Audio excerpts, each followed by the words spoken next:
Este contenedor lo acabo de crear hace 10 segundos y no tiene nada que ver con la contabilidad. Y mira lo que saca: clientes, importes y números de cuenta de la base de datos de facturación. No he entrado en ningún sitio y no he roto ninguna contraseña de administrador. Simplemente los dos contenedores comparten la red por defecto de Docker y con eso basta.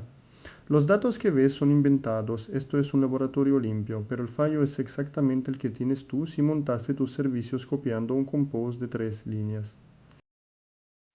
Así que vamos a montar la base como se monta bien. Cada stack con su propia red, la base de datos sin salida a internet y sin un solo puerto de más publicado. Soy Luca de Morini Computers. Este es el punto de partida. Dos stacks en la misma máquina como en cualquier servidor de una PAIME. Facturación por un lado, notas por otro, cada uno con su web y su base de datos. Fíjate en la última columna porque ahí está el primer problema. El contenedor de la base de datos de facturas publica el 5432 en 0.0.0.0. Eso no es dentro del servidor, eso es abierto a todo lo que sea capaz de llegar a esta máquina. Segunda pista, y esta es la gorda. Le pregunto a Docker qué redes tiene y solo aparecen las tres de fábrica: Bridge, Host y None. Ni una red propia para facturación, ni una para notas. 4 contenedores de 2 servicios distintos, todos enchufados al mismo sitio. En una oficina, esto sería tener el ordenador de contabilidad y el Wi-Fi de invitados en el mismo switch sin ninguna separación. Y lo confirmamos mirando dentro de esa red por defecto. Los 4 contenedores con direcciones consecutivas de la misma subred, la 172.17. Para el sistema son 4 máquinas en la misma red plana. Cualquiera de ellas puede abrir una conexión a cualquier otra, a cualquier puerto, sin pasar por ningún cortafuegos. Docker no filtra nada dentro de una misma red, y esa es la parte que casi nadie te cuenta. ¿De dónde sale esto de aquí? Este es el compose que te encuentras en la mitad de los tutoriales. Mira la línea que importa: network-mode bridge. Esa línea significa mete este contenedor en la red por defecto de Docker. Y ojo, porque esto es lo interesante: si no pusieras nada, Compose ya te crearía una red propia para el proyecto y estarías mucho mejor. El problema no es Compose, el problema es esa línea que la gente copia sin saber qué hace y que tira por tierra el aislamiento que venía de serie. Debajo, el segundo error por 5432, 2.5432. Está sacando la base de datos fuera de la máquina sin ninguna necesidad. Y la contraseña, que es falsa y de laboratorio, va en el mismo fichero que se copia y se pega por medio internet. Vamos a demostrarlo sin trampa. Levanto un contenedor de Alpine, la imagen más tonta que existe, sin decirle absolutamente nada de redes, y le pido que compruebe el puerto de la base de datos de facturación. Abierto. Ese contenedor no pertenece a ese stack. No lo he autorizado, no comparte ni un volumen ni una variable con él. Simplemente está en la misma red por defecto, y ese contenedor podría ser cualquier imagen que te bajes de internet, o el de la web que te acaban de reventar por una vulnerabilidad. Y no se queda dentro de la máquina. Miro qué puertos se escuchan en el servidor y ahí está el 5432 en 0.0.0.0. La base de datos de facturación está aceptando conexiones desde cualquier equipo de tu red: el portátil de un becario, el móvil de un cliente en el Wi-Fi, la tele del salón. Si esto te está sonando demasiado familiar, quédate porque el arreglo son 15 líneas de Compose, y si te sirve, en esta serie montamos el servidor entero, servicio a servicio, con este mismo criterio. Suscríbete y lo vas siguiendo. Aquí está el Compose hecho bien y lo leemos entero, porque cada bloque tiene su porqué. Arriba, name, facturas, le fijo el nombre del proyecto, así las redes se llaman siempre igual y no dependen de cómo se llame la carpeta. Abajo del todo, el bloque networks, 2 redes propias de este stack, frontend y backend. Y la clave de todo el vídeo: backend lleva internal, true. Internal significa que esa red no tiene salida al exterior. Docker no le pone ruta hacia afuera. La base de datos vive ahí y solo ahí. Ahora mira los servicios. La base de datos está únicamente en backend y no publica ni un puerto. La web está en las dos. En backend porque necesita hablar con la base de datos y en frontend porque es la que sí tiene que atender a la gente. Y su puerto lo publico atado a una dirección concreta, la 10.10.10.10, no a 0.0.0.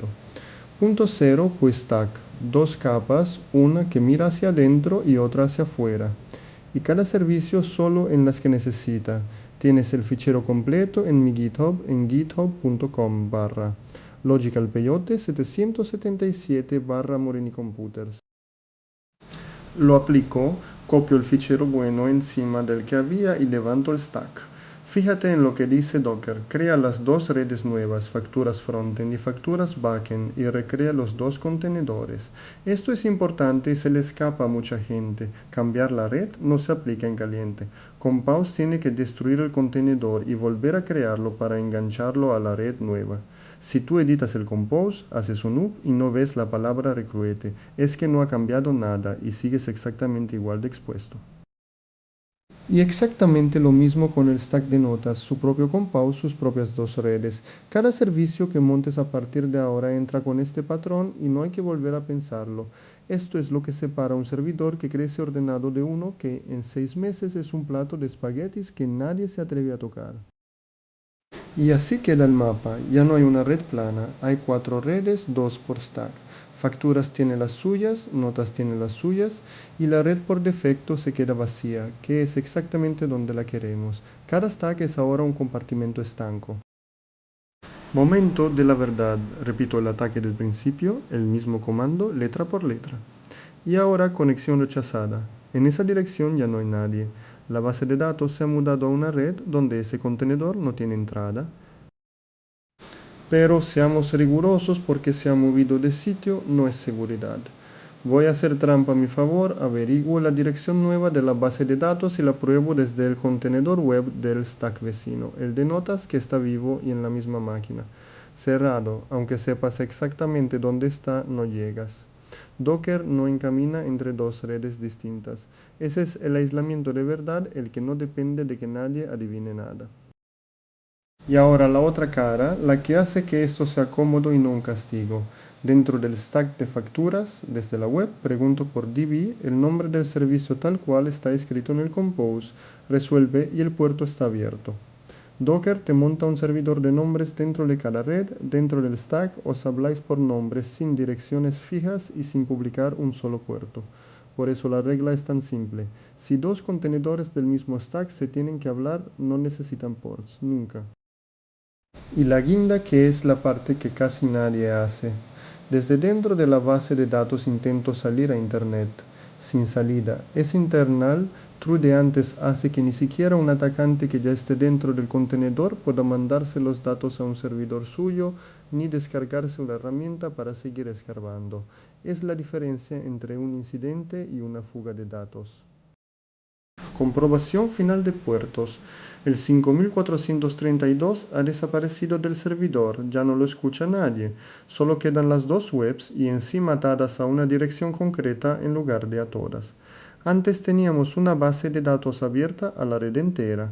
Ahora la superficie de ataque son dos puertos web, que es justo lo que queríamos exponer. Y lo más importante de todo, no hemos roto nada. La web responde 200, ok. Esto es lo que quiero que te lleves. El aislamiento bien hecho no te complica la vida, no te obliga a tocar la aplicación y no te cuesta rendimiento. Son 15 líneas de compose y un patrón que repites igual en cada servicio. Con esto ya tienes la base montada como la montaría un sistema, una red por stack, la base de datos sin salida y solo los puertos que de verdad tienen que estar. En el próximo vídeo levantamos encima el primer servicio de verdad, Jellyfin, tu propio servidor de películas y series con transcodificación por hardware, para dejar de pagar la suscripción. Los dos ficheros de hoy están en mi GitHub. Tienes el enlace en la descripción y si llevas el IT de una empresa, ahí abajo te dejo también una guía gratuita para montar esto en un servidor de oficina. Soy Luca de Morini Computers. Nos vemos en el siguiente.